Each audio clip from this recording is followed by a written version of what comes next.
मैं श्याम सुंदर सिंह डियर हिंदी में आप सभी का स्वागत है। आइए बच्चे, आज मैं वैसे साहित्यकार हिंदी के महान जिसके बारे में मैं प्रस्तुत करने जा रहा हूँ, जो दिगंत भाग 2 में हमें जे कृष्णमूर्ति के जीवन परिचय के बारे में प्रस्तुत करने जा रहा हूं, जिन्होंने इस रचना में शिक्षा शीर्षक के बारे में बहुत ही मनोरम चित्रण प्रस्तुत की है।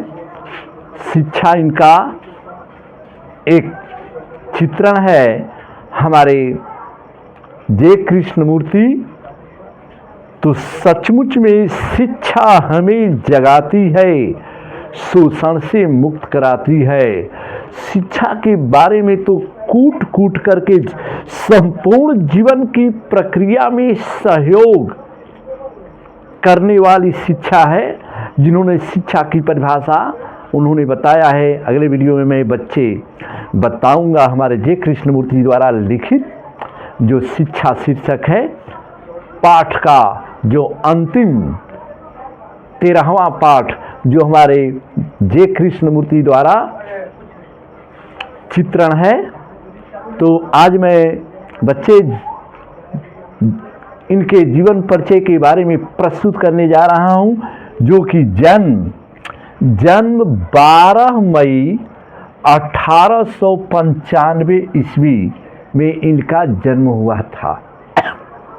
12 मई 1895 ईस्वी में, और निधन 17 फरवरी 1986 ईस्वी ओजई कैलिफोर्निया, जो विश्व में विदेश में पड़ता है हमारे बच्चों को, वहाँ पर इनका निधन हुआ था। जय कृष्णमूर्ति ओजई कैलिफोर्निया में एक जगह है जहाँ पर इनका निधन का वर्णन हमें मिलता है। और जन्म स्थान मदनपल्ली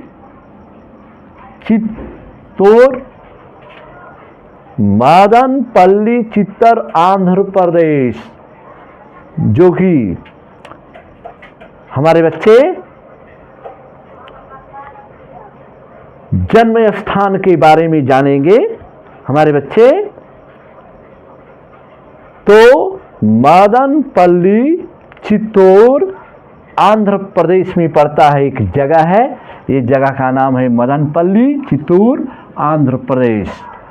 और पूरा नाम, हमारे बच्चे कंफ्यूजन में पड़ जाते हैं। पूरा नाम जो आया है जे कृष्णमूर्ति, तो जे से इनका जिद्दू नाम है, जिद्दू कृष्णमूर्ति। हमारे बच्चे भूलने की जरूरत है। कृष्णमूर्ति तो हमारे बच्चों को याद है, तो यहाँ पर हम याद कर लेंगे जिद्दू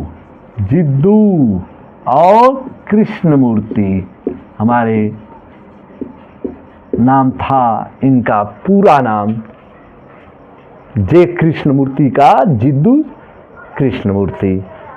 तो हमारा पूरा नाम बच्चे याद कर लिए। माता पिता, माँ का नाम संजीवम्मा, संजीव दिया है संजीवम्मा माँ का नाम, और पिता नारायण जिद्दू। इनके माता पिता का नाम था हमारे जे कृष्णमूर्ति के माता पिता संजीवम्मा एवं नारायण जिद्दू। बचपन की इनका जीवन परिचय में 10 वर्ष की अवस्था में ही माँ की मृत्यु हो गई।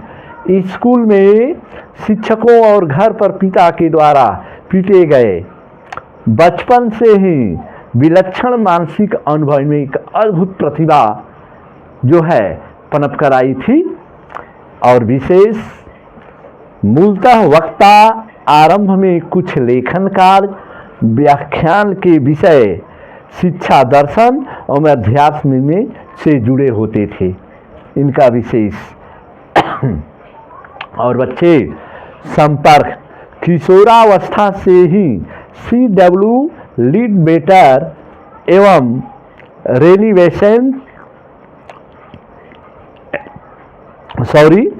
एनिवेशन से संपर्क एवं इनका संरक्षण थियोसोफिकल सोसाइटी से जुड़े लीडबेटर इनमें विश्व शिक्षक का रूप देखते थे। 1938 में एल्डूस हक्सले के संपर्क में आए और कई देशों की इन्होंने यात्राएं की थी। हमारे जे कृष्णमूर्ति जी विदेशी यात्राओं से ये बहुत प्रभावित हुए थे, हमारे जे कृष्णमूर्ति। और बच्चे, रचनाओं में the first and last freedom इनकी एक रचना है, हमारे जे कृष्णमूर्ति द्वारा रचित रचनाएं हैं। The first and last freedom, the only revolution और कृष्णमूर्ति नोटबुक आदि इनकी रचनाएं रही है। और इसके अतिरिक्त व्याख्यानों में कई संग्रह इन्होंने किया है। हमारे बच्चे, जे कृष्णमूर्ति 20वीं सदी के ये महान भारतीय जीवन दृष्टा, दार्शनिक और शिक्षा मनीषी एवं संत रहे हैं। और इन्होंने जो प्रस्तुत की है अपनी रचना शिक्षा, तो शिक्षा का उद्देश्य भी यही है कि मनुष्य को पूरी तरह से आत्म प्रज्ञा निर्भर बनना या समुचित जीवन में संपूर्ण रूप से सहभागिता के आधार पर अपनी प्रक्रिया में सहयोग प्रदान करना। बहुत ही मार्मिक इन्होंने शिक्षा शास्त्र के माध्यम से संजोया है हमारे बच्चे। तो चलिए, बहुत ही हमारे बच्चों के लिए ये अपने जीवन कार्य में बहुत अच्छे अच्छे प्रभावशाली डाले हैं। अपने लिए किसी भी सत्य की खोज व्यक्ति को स्वयं करनी चाहिए, इनकी सदुक्ति है हमारे कृष्णमूर्ति की कि अपने लिए किसी भी सत्य की खोज व्यक्ति को स्वयं करनी है, किसी और के सहारे नहीं, जिसको हम सेल्फ डिपेंड कहते हैं, आत्मनिर्भर। और अब तक हम पर गुरुओं, मार्गदर्शकों और मुक्तिदाताओं की सत्ता हावी रही है। लेकिन अगर आप सचमुच यह जानना चाहते हैं कि ध्यान क्या है, तो आपको पूर्ण रूप से समग्र रूप में समस्त सत्ता को अपने से अलग कर देना पड़ेगा। ध्यान मन के भीतर की वह ज्योति है जो क्रिया के मार्ग को अवलोकित करती है, और इस ज्योति के बिना प्रेम का कोई अस्तित्व नहीं है। हमारे जे कृष्णमूर्ति का यह बहुत ही सुंदर हमारे कथन है। तो बच्चे ध्यान देना होगा।